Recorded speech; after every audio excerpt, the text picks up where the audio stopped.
En Jésus, je suis sauvé. J'ai la victoire sur tout ce monde. Un jour j'irai près du Yeshua HaMashiach. Voici la fin de mes souffrances. Yes. Parce qu'en Jésus, L'émerveillé. je suis sauvé. Gloire à Jésus. J'ai la victoire sur tout ce monde. Un jour j'irai près du Seigneur.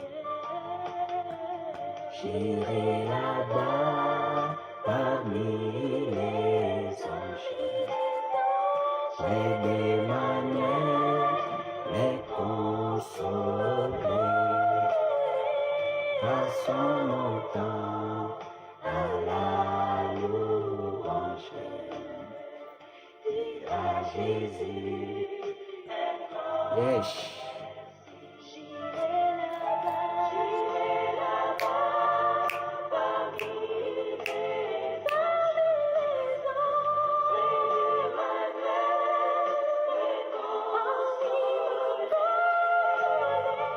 Passons mon temps.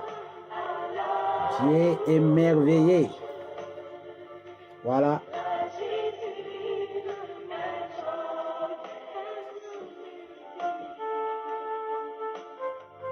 Gloire à Jésus.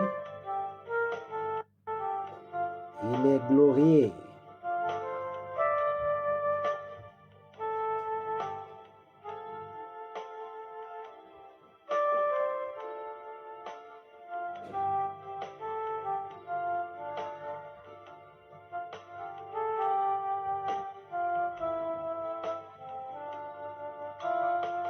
En toi je mets toute ma confiance.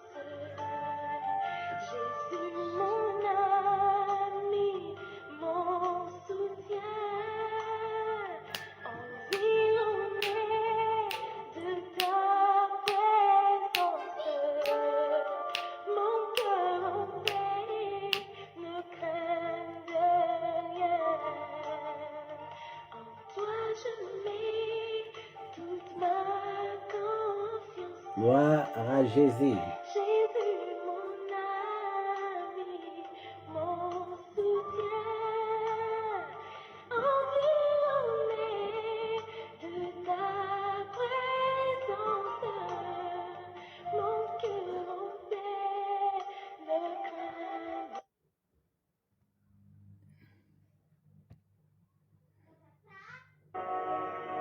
Béni soit Hachem.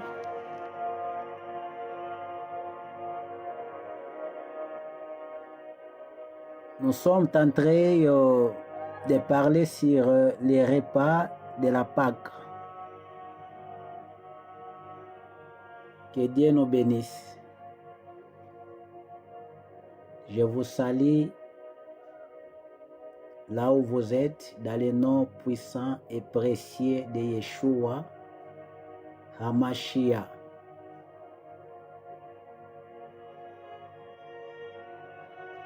Nous voulons prier. Hachem, nous te disons merci.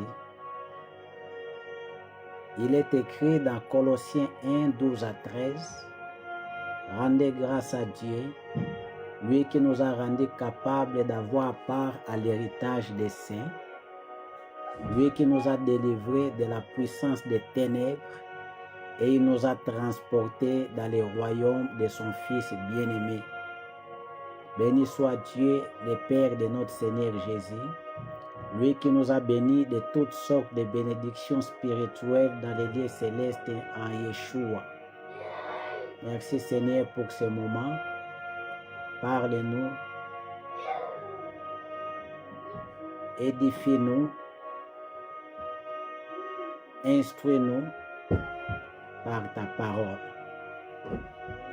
Sans plus tarder, nous sommes en train de parler sur les repas de la Pâque. Les repas de la Pâque. Prenons avec moi Exode chapitre 12. Exode chapitre 12. Du premier verset, nous descendons jusqu'à 10. Exode chapitre 12. Du premier verset, nous descendons jusqu'à 10. L'Éternel dit à Moïse et à Aaron dans le pays d'Égypte, ce mois-ci sera pour vous les premiers des mois. Il sera pour vous les premiers des mois de l'année. Parlez à toute l'assemblée d'Israël et dites, le 10e jour de ces mois, on prendra un agneau pour chaque famille, un agneau pour chaque maison. Si la maison est trop peu nombreuse pour un agneau, on les prendra avec son plus proche voisin, selon le nombre de personnes. Vous compterez pour cet agneau d'après ce que chacun peut manger.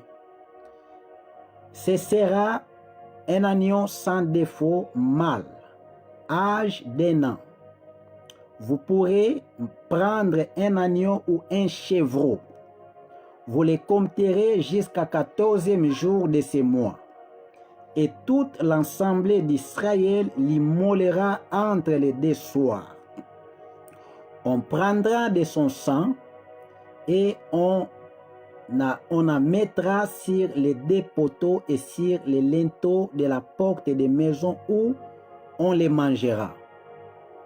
Cette même nuit, on en mangera la chair rôtie au feu. On la mangera avec des pains sans levain et des herbes amères. Vous ne les mangerez point à demi-cuit et à bouilli dans l'eau, mais il sera rôti au feu, avec la tête, les jambes et l'intérieur. Vous n'en laisserez rien jusqu'au matin, et s'il en reste quelque chose le matin, vous les brûlerez au feu. Voilà les repas de la Pâque. Et lorsque nous sommes en train de parler de la Pâque, nous parlons d'un peuple qui était assujetti sous la domination de Ramsès II, de Pharaon.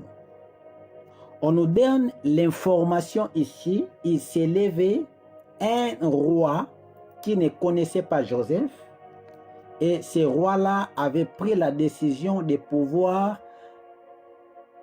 retenir les peuples d'Israël.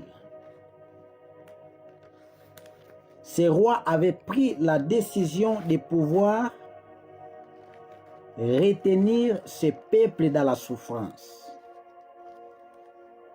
Et Dieu va se manifester au 10e plaie pour libérer son peuple. Et ici, dans Exode chapitre 12, c'est ce qu'on appelle la sortie de ce peuple. Dieu s'est décidé de pouvoir délivrer son peuple sous la domination de Ramsès de Pharaon. Et je vais parler précisément sur les repas de la Pâque, selon la tradition judaïque. Nous allons voir ici, il y a au moins 4 repas que les Hébreux devaient manger.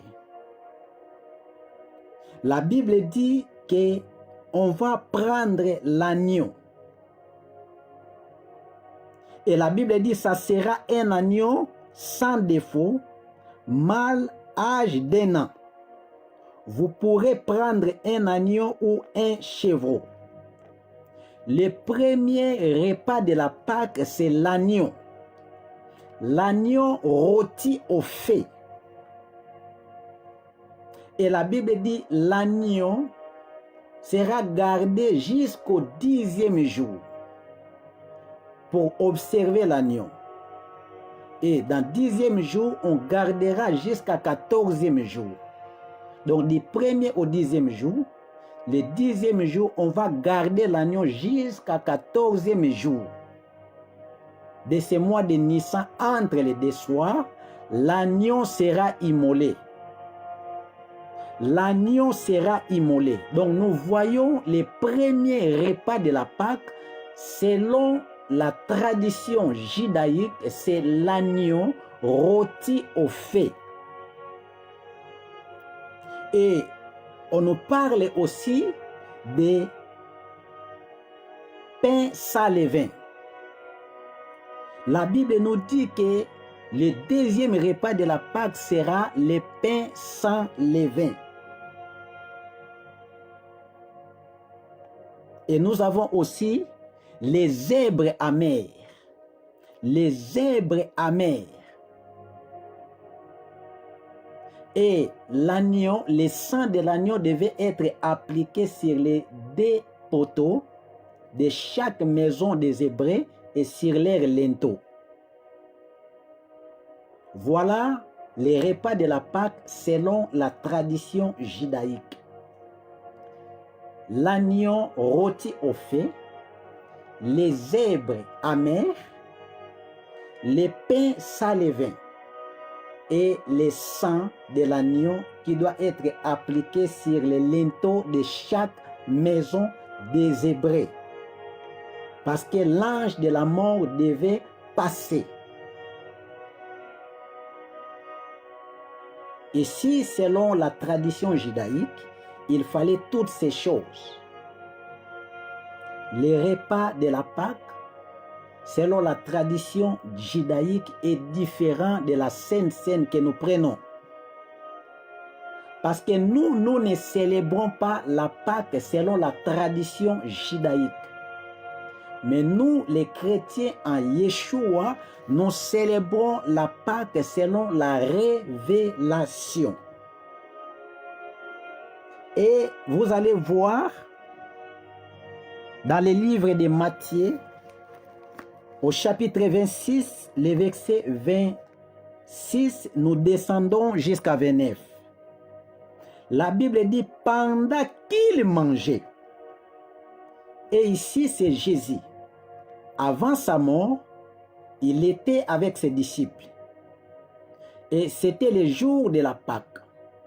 Comme Yeshua, le Messie, il était hébreu, il devait observer le jour de la Pâque selon la tradition judaïque. Parce que lui, il était juif. Et la Bible dit pendant qu'il mangeait. Donc, les repas étaient complets. Il y avait la présence de l'agneau rôti au feu. Il y avait les zèbres amers. Il y avait les pains sans levain. Et il y avait aussi les vins qui est l'image de son sang.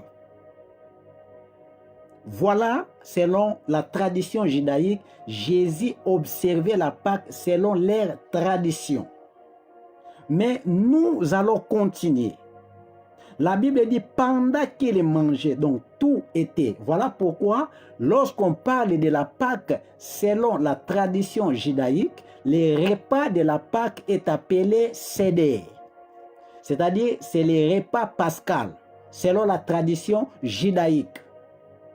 Mais pour nous, c'est différent des Hébreux. Pour nous, c'est la Sainte Seine. La Bible dit pendant qu'il mangeait, Jésus prit du pain et après avoir rendu grâce, il les rompit et donna aux disciples en disant, prenez et mangez, ceci est mon corps. Au verset 27, Matthieu chapitre 26, 26 à 29. Nous sommes au verset 27. Il prit ensuite une coupe et après avoir rendu grâce, il la leur donna en disant, buvez-en tous, car ceci est mon sang, le sang de l'alliance qui est répandu pour plusieurs, pour la rémission des péchés. Je vous l'ai dit, je ne boirai plus désormais de ces fruits de la vigne, jusqu'au jour où j'en boirai de nouveau avec vous dans le royaume de mon Père. Jésus qui était juif, il a observé la Pâque selon la tradition judaïque, mais ici Jésus était à la table avec ses disciples. Comme je viens de vous dire, les repas étaient complets. On appelle ça Seder, les repas pascal de la Pâque. Mais vous allez comprendre ici que Jésus-Christ va prendre seulement des éléments. Là où nous venons de lire ici, Jésus n'a pas touché l'agneau rôti au feu. Jésus n'a pas touché les zèbres amers. Mais Jésus nous a présenté des choses, les pains et les vins. Les pains et les vins. Donc, la révélation de la Pâque, selon Jésus, il nous a montré seulement des choses. Il nous a montré les pains qui est l'image de son corps et il nous a montré les vins qui est l'image de son sang.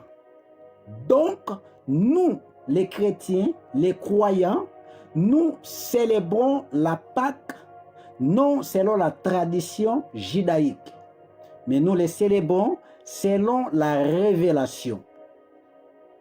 Voilà raison pour laquelle Abraham, notre père dans la foi, lui aussi, il fut le premier à manger le pain et à boire le vin. Il a bu le vin quand il a reçu la révélation de Melchisédek dans la vallée de Chave, qui est la vallée du roi. Voilà la différence entre les Juifs et nous, les chrétiens, les croyants. C'est vraiment une différence entre les Juifs et nous, les croyants. Prenons avec moi les livres de Genèse. Nous sommes dans Genèse 14 au verset 17. Nous allons descendre jusqu'à 20. La Bible dit, après qu'Abraham fut revenu vainqueur de Kedorlaomer et des rois qui étaient avec lui, les rois de Sodome sortit à sa rencontre dans la vallée de Chave, qui est la vallée des rois. Melchisédek, roi de Salem, fit apporter du pain et du vin. Il était sacrificateur du Dieu très haut. Voilà des éléments que Jésus nous a montrés dans le livre de Matthieu chapitre 26 au verset 26 à 30. La même chose que Abraham avait passé, il a passé, n'est-ce pas? Il a vu la révélation de Melchisédek, on lui a donné les pains et les vins. C'est la même chose. Jésus, dans la réalité, il avait pris aussi les pains et il avait pris aussi les vins pour annoncer sa mort. Il devait mourir. Il y avait les repas de la Pâque. Mais il nous a montré des choses qui sont essentielles. Il a annoncé la croix avant d'aller à la croix. Il a confirmé ce que la loi a parlé de lui. Parce que la loi a parlé de lui, les prophètes ont parlé de lui. Et David, il a aussi annoncé, il a parlé de lui. Voilà, Melchisédek qui est la théophanie et l'image de Jésus-Christ, pendant qu'il revenait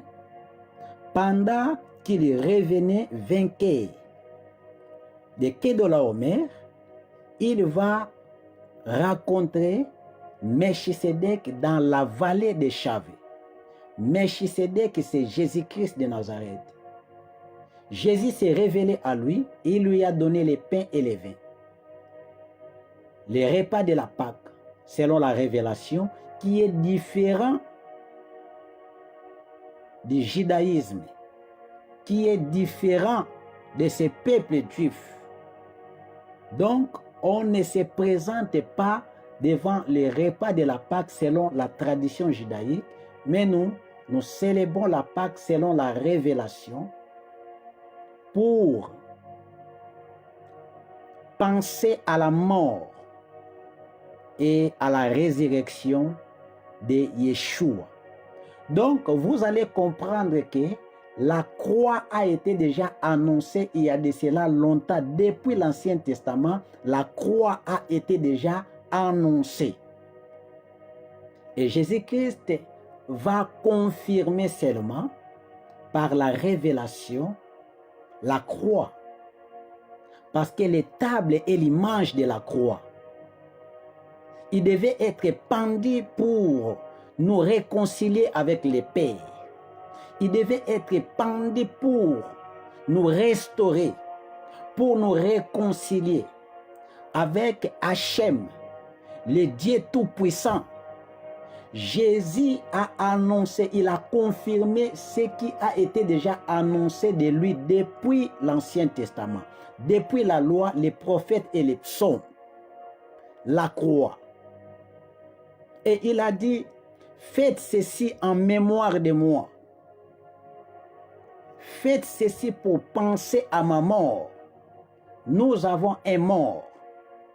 Nous avons quelqu'un qui avait pris notre place. Il s'appelle Yeshua. Et ce qu'il a fait, c'était pour nous délivrer. La même chose, Israël a été délivré. Dieu dit à Israël dans le livre d'Exode chapitre 19 au verset 4 à 5, il a dit que vous avez vu comment je vous ai porté sur les ailes d'aigle et amené vers moi. C'est-à-dire, le Père, il a amené son peuple vers lui-même. La même chose que le Père avait amené son peuple, Israël, vers lui-même, la même chose aussi par Jésus. Le Père nous a amenés, il nous a déposés dans son royaume. Il nous a transportés dans son royaume. Donc la croix, c'est là où nous avons trouvé la délivrance. Christ avait dépouillé la domination et les autorités sur la croix. Et avant d'y aller, Jésus annonce déjà la croix, mais il nous montre seulement des éléments. Comment nous, les chrétiens, les croyants en Yeshua, comment on peut, n'est-ce pas, célébrer la Pâque. C'est seulement des éléments. Des éléments. Donc nous les célébrons non selon la tradition judaïque, mais selon la révélation. Selon la révélation. Voyez-vous? Donc Christ nous montre seulement les pains sans levain et les vins. Et Paul va nous enseigner maintenant par rapport à la Pâque.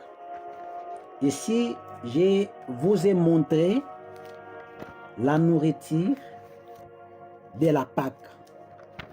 Des éléments. Paul dit dans 1 Corinthiens au chapitre 5, verset 7, Paul dit ceci. Il dit, fais disparaître les viens et les vins, afin que vous soyez une pâte nouvelle, puisque vous êtes sans levain, car Christ, notre Pâque, a été déjà immolé. Jésus, lui qui est le pain, le véritable pain sans levain, venant du ciel, il a été déjà immolé avant même que le monde soit fondé. Le Père avait immolé l'image de son fils Yeshua. Et vous allez comprendre que dans cette église, il y avait ce qu'on appelle l'immoralité. Jusqu'au tel point que un fils va prendre la femme de son père. Et dans 1 Corinthiens au chapitre 5, la Bible dit, on entend dire généralement qu'il y a parmi vous de l'impudicité et une impudicité telle qu'elle ne se rencontre pas même chez les païens. C'est au point que l'un de vous a la femme de son père. Donc, on nous montre ici l'immoralité et aussi le désordre à l'intérieur de cette église, jusqu'au tel point que le fils va prendre la femme de son père. Et Paul a dit que vous êtes enflés d'orgueil et vous n'avez pas été plutôt dans l'affliction, afin que celui qui a commis cet acte fût ôté du milieu de vous. Il dit, pour moi, absence de corps, mais présent d'esprit, j'ai déjà jugé comme si j'étais présent celui qui a commis un tel acte au nom de Yeshua, Jésus, vous et mon esprit étant ensemble avec la puissance de notre Seigneur Jésus-Christ, qu'un tel homme soit livré à Satan pour la destruction de la chair, afin que l'esprit soit sauvé au jour du Seigneur. Voyez-vous? Donc, quand on dit les pains sans levain, les pains sans levain, c'est l'image de la sanctification. Et Jésus-Christ est le véritable pain sans levain. Voilà pourquoi il a dit à ses disciples, mangez ma chair, voyez-vous, et bois mon sang. Donc, Jésus est le véritable pain sans levain. Et voilà pourquoi Paul nous dit que Jésus est notre Pâque, parce qu'il est le véritable pain sans levain. Et il a dit que faites disparaître les vieux levains. Le pain sans levain, c'est la vie sans péché. Parce que le levain, le levier, c'est la présence de la désobéissance. C'est la présence de la transgression, du péché. Voyez-vous? Et la Bible dit au verset 8, 1 Corinthiens chapitre 5 au verset 8, célébrons donc la fête, non avec le vieux levain, non avec un levain de malice et de méchanceté, mais avec le pain sans levain de la pureté et de la vérité. Le pain, c'est Jésus. Le véritable pain, c'est lui-même, l'agneau de Dieu qui est venu ôter les péchés, enlever nos péchés. Et Jésus veut que nous soyons aussi sans levain. Faites disparaître les vieux levains, les levains de la méchanceté, les levains, n'est-ce pas,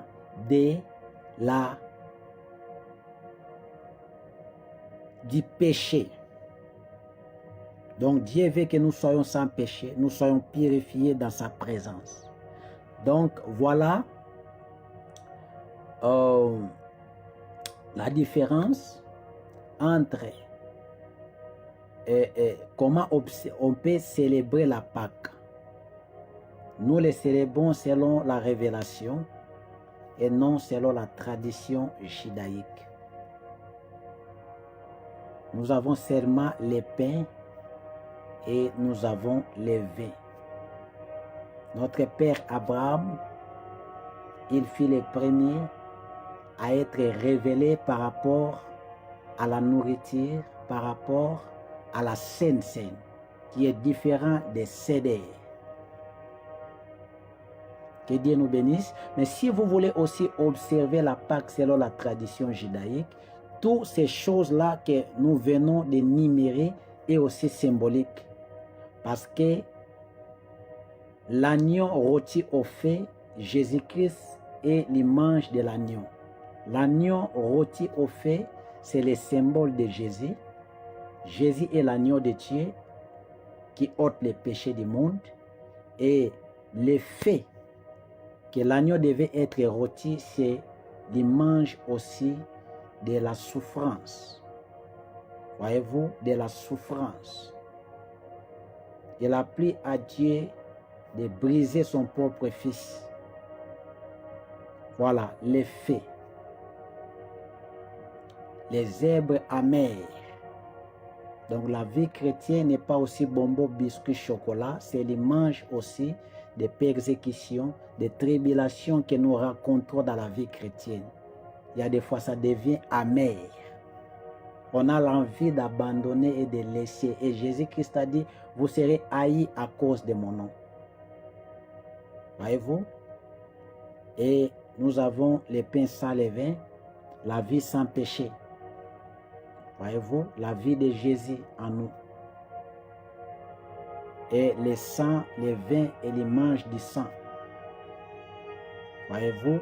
Le sang de la nouvelle alliance, Jésus-Christ annonce que son sang devait être, n'est-ce pas, versé, n'est-ce pas, le sang qui a été versé depuis l'Ancien Testament, il est venu seulement confirmer ce qui s'est passé là-bas.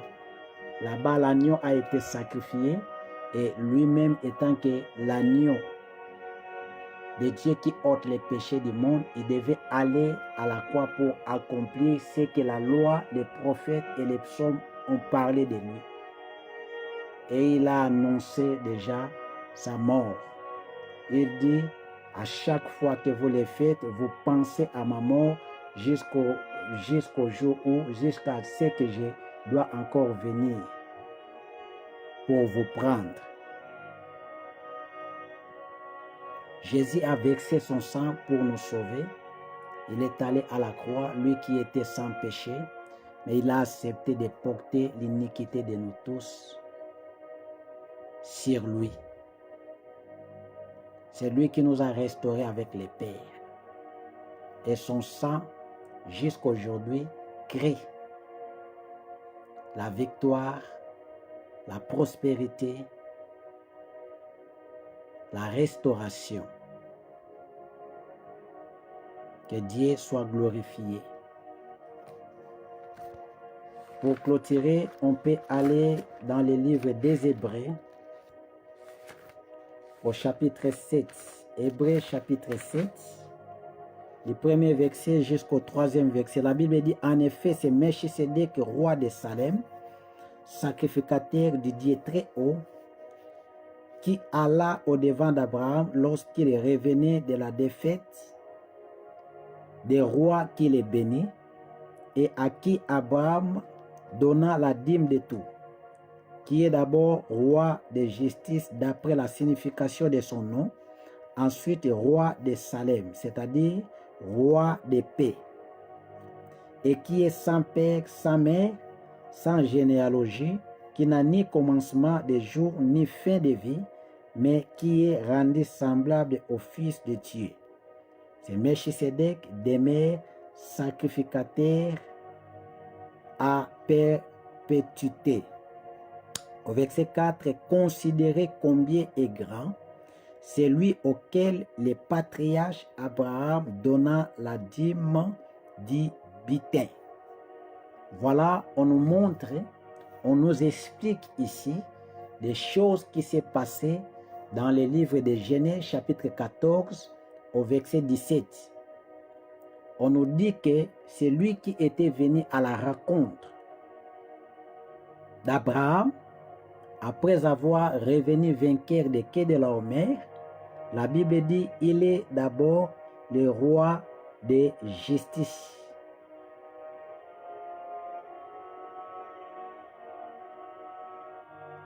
Et d'après la signification de son nom, ensuite roi de Salem, c'est-à-dire roi de paix. Donc on nous montre déjà que Abraham fut le premier à passer à la Sainte Seine, selon la révélation, parce que Melchisedec est l'image de Jésus, n'est-ce pas? Parce que c'était la théophanie, en fait, la manifestation de Jésus avant qu'il soit incarné dans Matthieu chapitre 2, il s'est manifesté de plusieurs manières. Donc voilà, l'agneau a été déjà annoncé il y a de cela longtemps. La croix a été déjà annoncée il y a de cela longtemps. Donc les repas de la Pâque selon la révélation, c'est un repas, n'est-ce pas, symbolique pour nous parler de lui-même, n'est-ce pas, comment il devait aller à la croix pour nous restaurer avec les pères. Et Christ a accompli ce que la loi, ce que les prophètes et ce que les psaumes, ce que David a dit de lui. Et sur la croix, avant de rendre l'âme, Jésus-Christ, il a poussé les cris pour dire que mon Dieu, pourquoi m'as-tu abandonné? Il a dit tout est accompli. Tout est accompli ici en première vie. Ce n'est pas par rapport à tes difficultés. Ce n'est pas par rapport à des problèmes que tu as. Mais lorsque Jésus-Christ dit que tout est accompli, en première vie, c'est par rapport, n'est-ce pas, aux prophéties. Parce qu'avant de se manifester, Moïse avait annoncé, il y a beaucoup de prophètes qui ont parlé de lui. Michée avait parlé de lui. Ésaïe, le prophète de la rédemption, il a parlé de lui, n'est-ce pas? Même dans la loi, n'est-ce pas? La loi a parlé de lui. Alors toutes ces choses-là, il était venu tout d'abord accomplir ce que les prophètes ont dit de lui. Il a accompli, c'est par rapport à sa mission. D'accord? Ce n'est pas par rapport peut-être à nos biens, à nos richesses, non. Jésus est venu accomplir la mission. Voilà pourquoi il a dit tout est accompli. C'était en première vue par rapport à la mission. N'est-ce pas? Parce que sa mission, c'était, n'est-ce pas, d'accomplir beaucoup de choses. De nous restaurer avec les pères, de délivrer les captifs, n'est-ce pas? De délivrer les captifs. Parce que l'époque de séjour des morts représentait aussi une prison. Et le jour de sa résurrection, il a ramené les âmes qui étaient mortes avant lui en vie. Donc il a accompli beaucoup de choses. Mais en première vie, lorsqu'on dit tout est accompli, c'est tout d'abord par rapport à la mission générale de Yeshua. Voilà les repas de la Pâque selon la révélation, les pains et les vins. Les pains, son corps, les vins, c'est le sang qui devait être, n'est-ce pas, les sangs qui devaient être, qui devaient être coulés pour nos péchés. Le sang de la nouvelle alliance, le sang de la rémission du péché.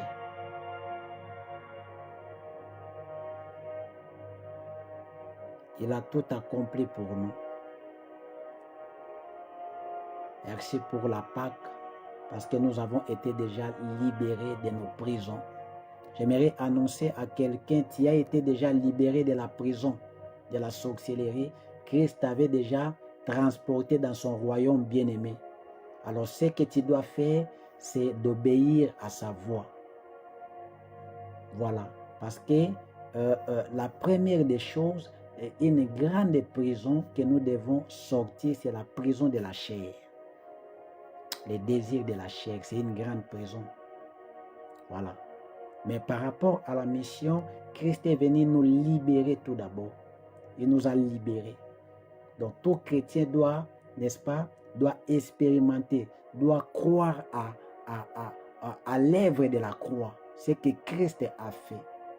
Il nous a vraiment transportés, le Père par Jésus, il nous a transportés dans le royaume de son Fils.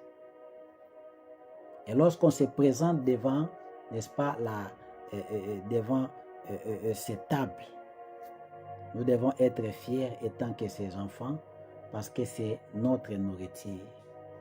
Que Dieu vous bénisse, que Hachem puisse nous bénir.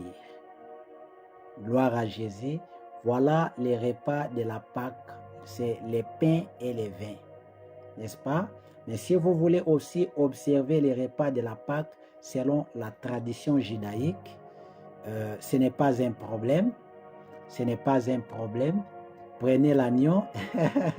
Que Dieu vous bénisse. prenez l'agneau, tout ça. Mais Christ nous a présenté seulement des choses, les pains et les vins, pour parler de la souffrance, pour nous annoncer déjà la délivrance par rapport à la croix. N'est-ce pas? La croix, le lieu de notre délivrance, c'est la croix. C'est là où il a dépouillé les dominations, les autorités. Il les a livrées publiquement en spectacle. Ils ont été dépouillés sur la croix. C'est sur la croix que Jésus a dépouillé, n'est-ce pas, le monde des ténèbres. Voilà pourquoi je me souviens encore de ce qu'il avait annoncé déjà avant d'aller à la croix.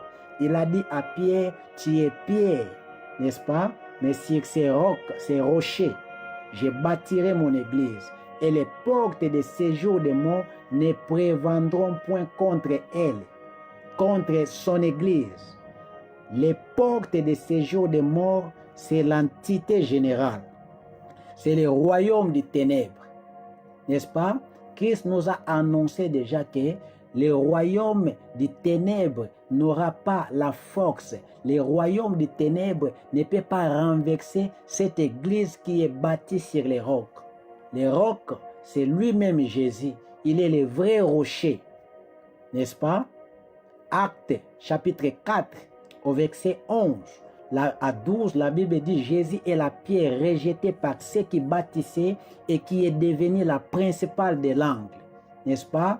La Bible dit il n'y a de salut en aucun autre, car il y a sous le ciel, n'est-ce pas, sous la terre, aucun autre nom qui nous a été donné parmi les hommes par lesquels nous devions être sauvés. N'est-ce pas? C'est lui le vrai rocher. C'est lui le vrai fondement que nous devons fixer notre foi. Nous devons fixer notre foi sur Jésus. Ayez le regard vers Jésus. C'est lui qui est le chef et le consommateur de notre foi. Devant les combats, ayez vos regards vers Yeshua. Devant des difficultés, ayez votre regard vers lui. C'est lui qui est le consommateur. C'est lui qui est le chef. Nous sommes bâtis sur les rocs, sur Jésus. Peu importe le vent, peu importe des problèmes, des difficultés, vous devez croire que vous avez un rocher, Yeshua, le fondement que vous devez vous fixer pour ne pas être emballé dans plusieurs doctrines de ce monde. Vous devez vous accrocher, vous attacher à Jésus. La Bible dit la foi est une ferme. Vous devez être fermé en Jésus, soudé en Jésus. Assurance des choses qu'on espère, une démonstration de celles qu'on ne voit pas. Même si aujourd'hui je vois rien, même si je sens rien, mais je sais, je crois qu'il y a un rocher. Je suis fixé sur les rochers. Jésus-Christ de Nazareth, il est le véritable rocher. Il est le véritable rocher. Il a vaincu les démons. Il les a dépouillés. Et il nous a donné le pouvoir de marcher sur les serpents, sur les scorpions et sur toute puissance de l'ennemi. La croix, le lieu de notre délivrance. La croix. Je sais que le diable ne sera pas calme à cause de toi, parce que tu as accepté Jésus-Christ comme ton Seigneur et ton Sauveur. Le diable, la sorcellerie, tu es, n'est-ce pas, tu es la cible de ce monde des ténèbres.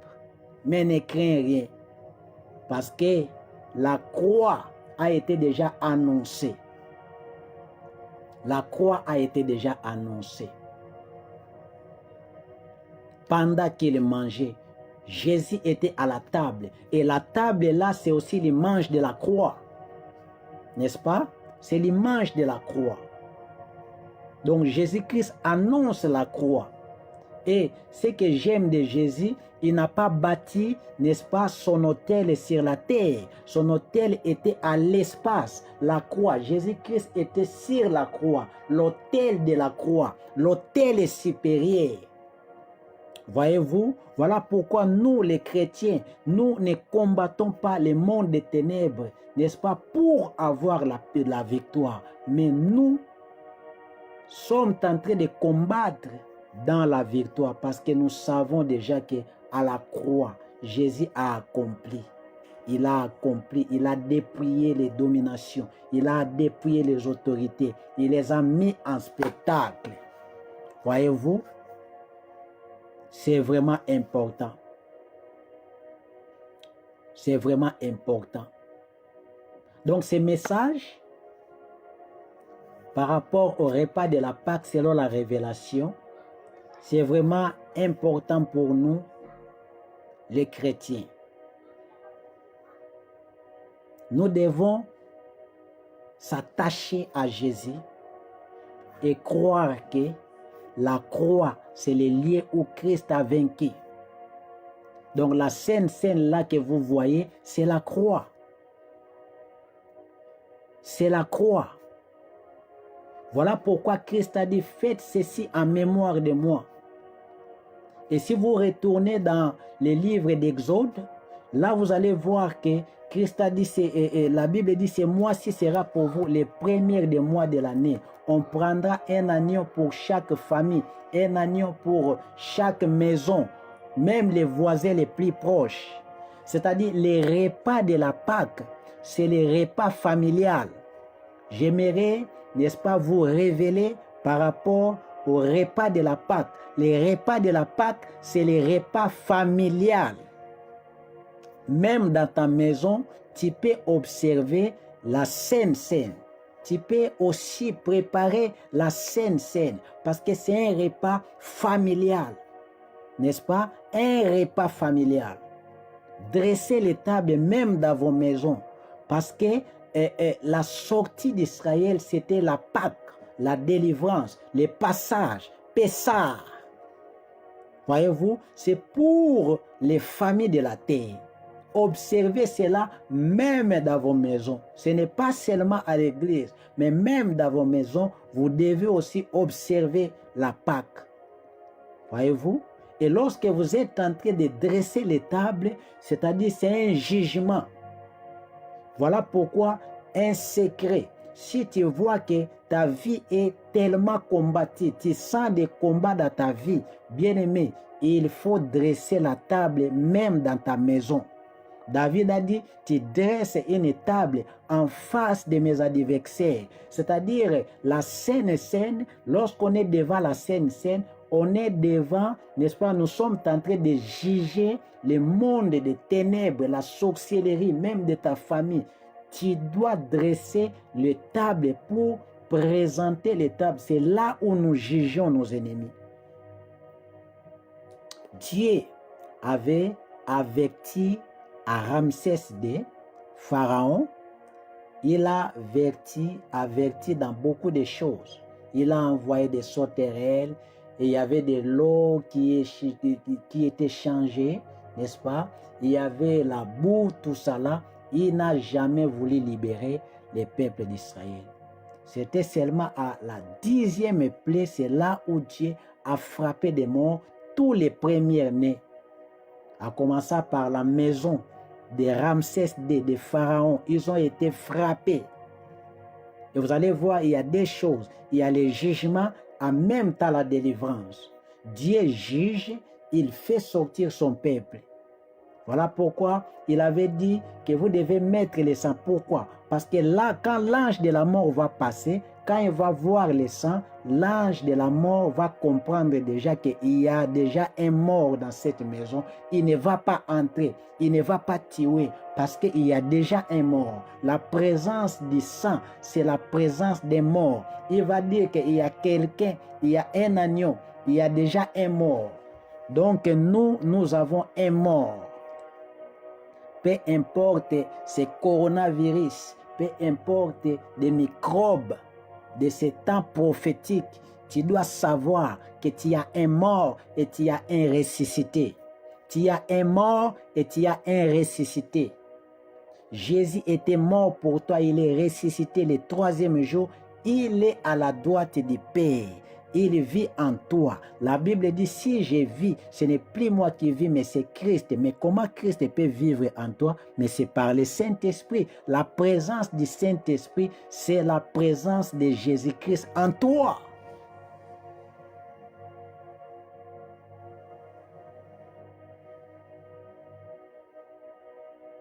des repas de la Pâque, selon la révélation, c'est les pains et les vins. Les pains, c'est Jésus, et les vins, c'est son sang. La table, c'est l'image de la croix.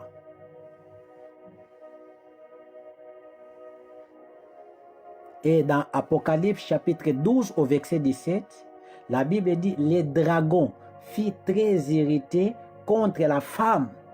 Une parole prophétique.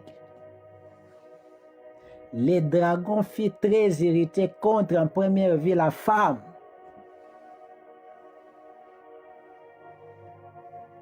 Et la Bible dit, après la femme, au reste de sa postérité, à ceux qui gardent les commandements et ceux qui retiennent les témoignages du Messie Mashiach, le diable est en colère contre nous. Pourquoi? Parce qu'il sait. Bien aimé, écoutez, j'aimerais dire à quelqu'un, le diable ne s'occupe pas des religieux. Le diable n'a pas peur de ta taille. Le diable n'a pas peur de ton niveau d'études ni de ton titre honorifique. Le diable n'a pas peur de titre pastoral, prophète, apôtre. Il a peur de celui qui est en nous, Jésus.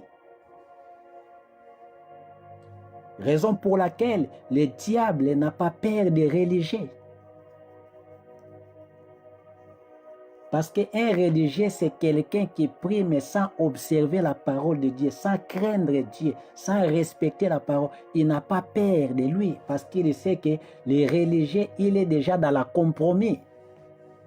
Mais il a peur de qui? De ceux-là, n'est-ce pas, qui gardent les commandements et qui retiennent les témoignages du Messie.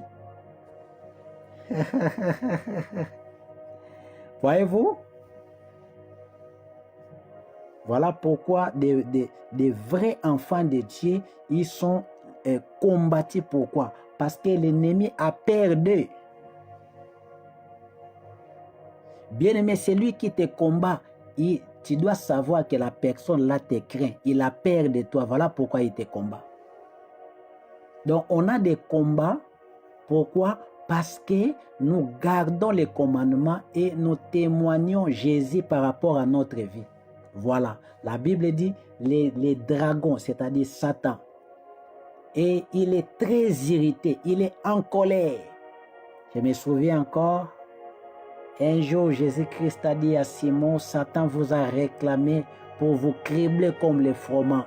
Mais j'ai prié pour toi, afin que ta foi ne défaille point. Voyez-vous? Peu importe les combats, peu importe les royaumes des ténèbres, nous devons savoir que nous avons les gardiens de nos âmes, l'Éternel des armées, Jésus-Christ de Nazareth. Voilà les repas de la Pâque. Dans vos maisons, il faut, quand vous voyez qu'il y a des combats, des difficultés, il y a des choses qui ne marchent pas, Jésus nous a recommandé de dresser la table. Il dit, à chaque fois vous les faites, vous pensez à ma mort. Vous pensez à ma mort. Donc nous avons un mort et nous avons un ressuscité. Célébrons la Pâque. Non.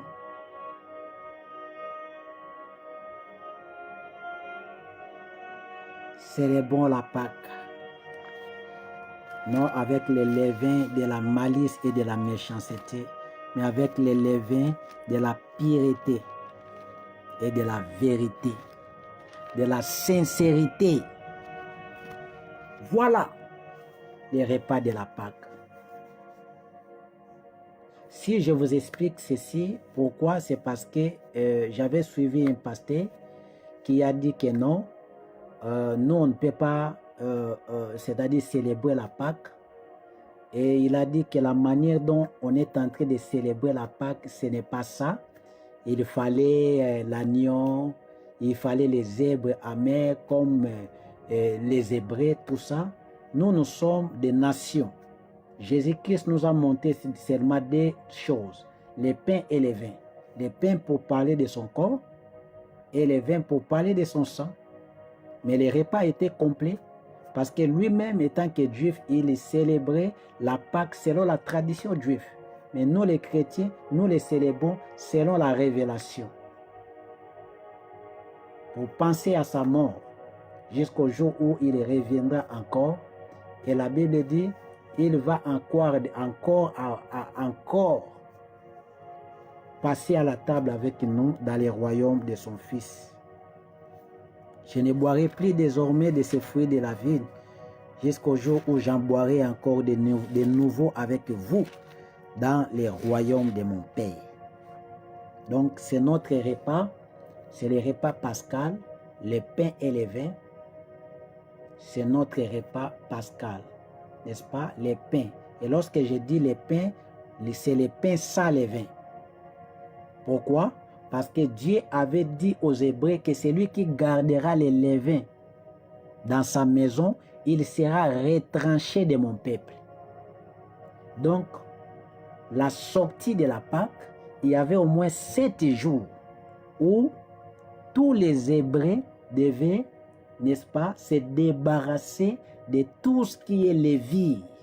Parce que lévire, c'est l'image du péché. Et aujourd'hui, la maison dont il est question, ce n'est pas la maison à 4 murs. La maison dont il est question ici, c'est toi. C'est moi. Nous sommes la maison. Nous sommes représentés par une maison. Nous sommes la maison de Dieu. Nous sommes son temple. Souvenez-vous que l'apôtre Paul nous a dit que notre corps est le temple du Saint-Esprit. Si les aliments sont pour les ventres pour les aliments, le corps est pour le Seigneur.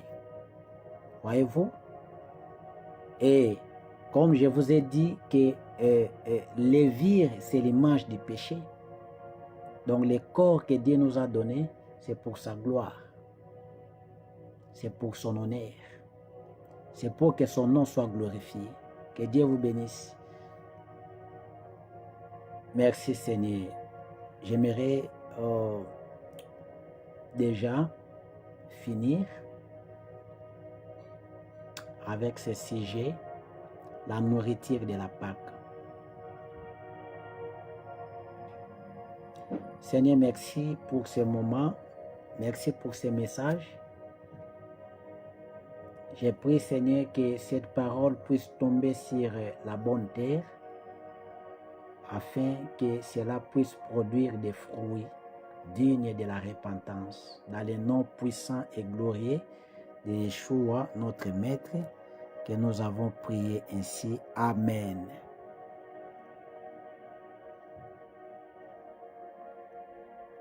Voilà. Servante de Dieu, que Dieu vous bénisse.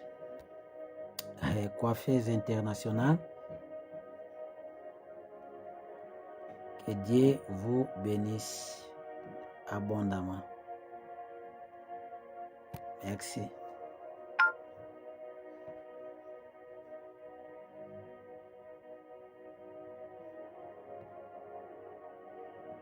Voilà. Merci Jésus. Il est merveilleux. Il est glorieux.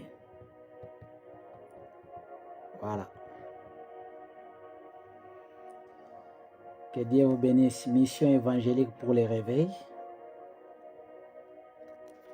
Nous sommes tous des missionnaires. La mission, c'est la responsabilité que Dieu donne à quelqu'un pour accomplir quelque chose. C'est ça ce qu'on appelle la mission. Et souvenez-vous de Jésus, il avait dit aux apôtres, allez faire des nations des disciples. Voyez-vous? Donc, le message que nous sommes en train de vous apporter, c'est de vous faire de vous des disciples de Mashiach. Évangélique, pourquoi? Parce que nous devons apporter l'évangile. La Bible dit Christ, lorsqu'il est venu, il va entrer dans le temple et il va ouvrir les livres, les rouleaux. Il va tomber dans les livres d'Ésaïe et il va commencer à réciter que l'Esprit du Seigneur est sur moi. Il m'a oint tout d'abord pour annoncer l'Évangile. Voilà. Nous devons annoncer l'Évangile. Voilà. Et pour les réveils, pourquoi? Parce que nous sommes dans le moment de la confusion. La fin des temps, c'est le chaos. Le chaos par rapport à, tout d'abord par rapport au péché, n'est-ce pas? Et nous avons besoin de la parole qui va réveiller la conscience. Parce que le réveil n'est pas le fait de crier. Le réveil, c'est la conscience. Le réveil, c'est lorsque tu commences à avoir, c'est-à-dire de prendre la prise de conscience par rapport à ton état. C'est ça ce qu'on appelle le réveil. C'est la prise de conscience. Voilà. Que Dieu vous bénisse.